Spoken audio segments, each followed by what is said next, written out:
Shalom saudara terkasih dalam Tuhan. Bahagia sekali bisa berjumpa kembali dengan saudara melalui program Renungan Harian Channel 5M. Doa dari saya senantiasa menyertai saudara dan seluruh keluarga, sehat selalu dan senantiasa aman dalam perlindungan serta pemeliharaan Tuhan yang ajaib. Sebelum kita mendengarkan program Renungan Harian ini, mari siapkan hati saudara, kita sama-sama berdoa sesuai dengan doa yang diajarkan oleh Tuhan Yesus.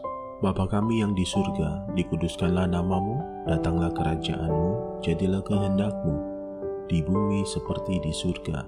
Berikanlah kami pada hari ini makanan kami yang secukupnya, dan ampunilah kami akan kesalahan kami, seperti kami juga mengampuni orang yang bersalah kepada kami.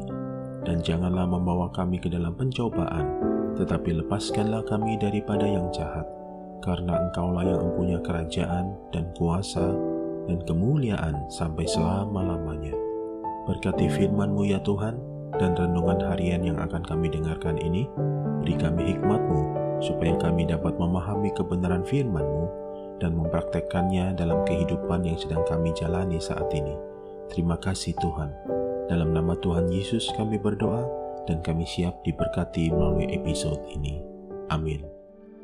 Renungan diambil dari Injil Matius 11 ayat 6. Demikian firman Tuhan. Dan berbahagialah orang yang tidak menjadi kecewa dan menolak aku. Saudara terkasih dalam Tuhan, apakah saudara pernah mengalami kondisi seperti ini? Kehidupan yang saudara jalani kelihatannya tidak ada satupun yang beres. Dan saudara mulai mengajukan pertanyaan sederhana kepada Tuhan. Mengapa hal ini terjadi padaku? Setelah segala sesuatu yang telah aku perbuat bagimu ya Tuhan. Mengapa hal buruk ini masih terjadi padaku? Seringkali harapan kita tentang apa yang seharusnya Tuhan berbuat sangat berbeda dengan apa yang benar-benar Tuhan kerjakan dalam kehidupan kita. Jika Tuhan selalu memenuhi harapan kita, maka Dia bukanlah Tuhan, tetapi tak lebih dari sekedar asisten pribadi kita. Tak seorang pun yang dapat memahami hal ini lebih baik daripada Yohanes Pembaptis. Yohanes Pembaptis adalah seorang nabi besar yang mempersiapkan kedatangan Tuhan Yesus. Khotbah pertobatan diserukannya dengan berani dan tidak kenal kompromi, meskipun harus menghadapi Raja Herodes yang berkuasa pada masa itu. Yohanes dipenjarakan hanya gara-gara Herodes sangat marah karena ia mengkritik pilihan hubungannya dengan menikahi istri saudaranya. Di dalam penjara, Yohanes mengalami kekecewaan sekaligus keraguan. Ia sedang menunggu Yesus untuk datang dan menyelamatkannya. Namun pada akhirnya, Yesus tidak datang dan tidak menyelamatkannya. Dalam Injil Matius 11 ayat 3, Yohanes mengajukan pertanyaan ini kepada Yesus melalui murid-muridnya. Engkaukah Mesias yang akan datang? Atau haruskah kami menantikan orang lain? Dengan kata lain, Yohanes berkata, apakah engkau benar-benar seperti yang kau katakan? Apakah engkau sesungguhnya adalah Mesias? Karena jika benar demikian, aku tidak seharusnya duduk dalam sel penjara yang kotor ini. Saudara terkasih dalam Tuhan, melalui keadaan Yohanes Pembaptis di dalam penjara, kita belajar bahwa dalam iman yang benar sekalipun, bisa saja masih ada unsur ketidakpercayaan menyelinap ke dalamnya, yang menyebabkan orang-orang yang terbaik mengalami goncangan iman. Selain itu, kita juga belajar bahwa masalah-masalah yang datang karena Kristus, terutama apabila terus-menerus dan tidak kunjung reda, merupakan pencobaan iman yang begitu berat yang terkadang sangat sulit untuk kita tanggung.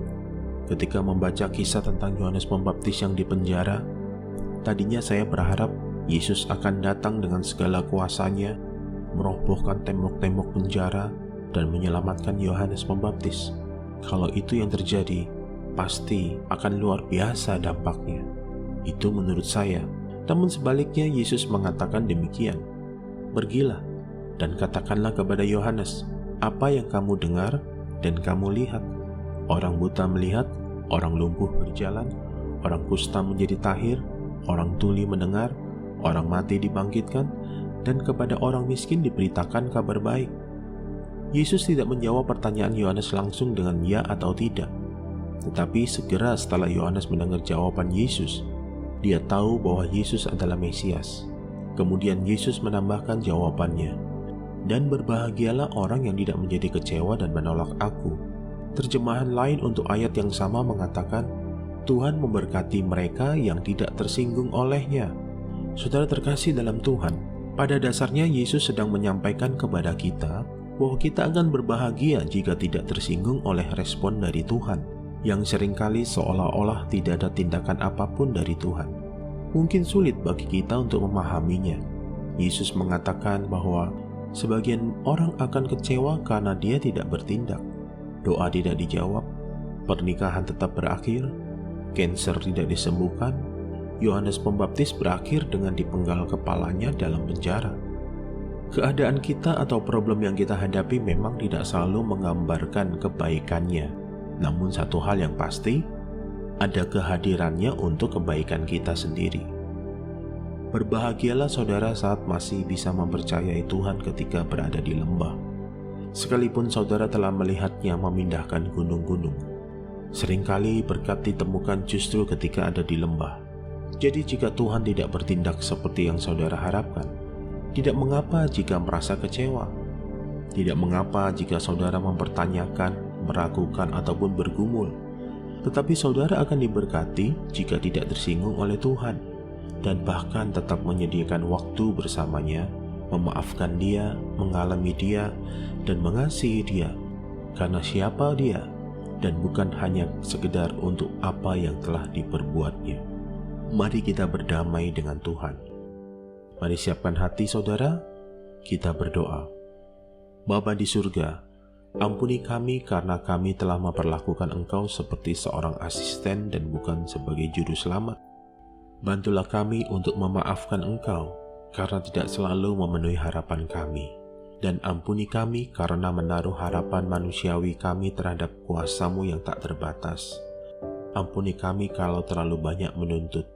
Kami mau belajar untuk menjadi pribadi yang tidak mudah tersinggung oleh respon dari Tuhan, yang seringkali seolah-olah tidak ada tindakan apapun dari Tuhan terhadap permohonan kami. Kami mengasihi Tuhan bukan karena apa yang telah Tuhan perbuat atau berikan bagi kami. Kami mengasihi Tuhan karena Tuhan itulah kasih. Terima kasih Tuhan, hamba berdoa, turun berkat-Mu atas semua yang sedang mengikuti episode renungan harian ini. Mereka semua senantiasa ada di dalam tangan pemeliharaan-Mu yang ajaib. Berkati kesehatan mereka, keuangan mereka, pekerjaan mereka, bisnis mereka, rumah tangga mereka. Sehat selalu beserta seluruh keluarga besar dan senantiasa aman dalam perlindungan Tuhan. Terima kasih Tuhan. Mari saudara buka hati dan arahkan hati serta pikiran saudara kepada Tuhan. Terimalah berkat Tuhan melalui program renungan harian ini. Firman Tuhan berkata, segala berkat ini akan datang kepadamu dan menjadi bagianmu jika engkau mendengarkan suara Tuhan Allahmu. Diberkatilah engkau di kota dan diberkatilah engkau di ladang. Diberkatilah buah kandunganmu, hasil bumimu, dan hasil ternakmu, yakni anak lembu sapimu dan kandungan kambing dombamu. Diberkatilah bakulmu dan tempat adonanmu. Diberkatilah engkau pada waktu masuk dan diberkatilah engkau pada waktu keluar. Tuhan memberkati engkau dan melindungi engkau. Tuhan menyinari engkau dengan wajah-Nya dan memberi engkau kasih karunia.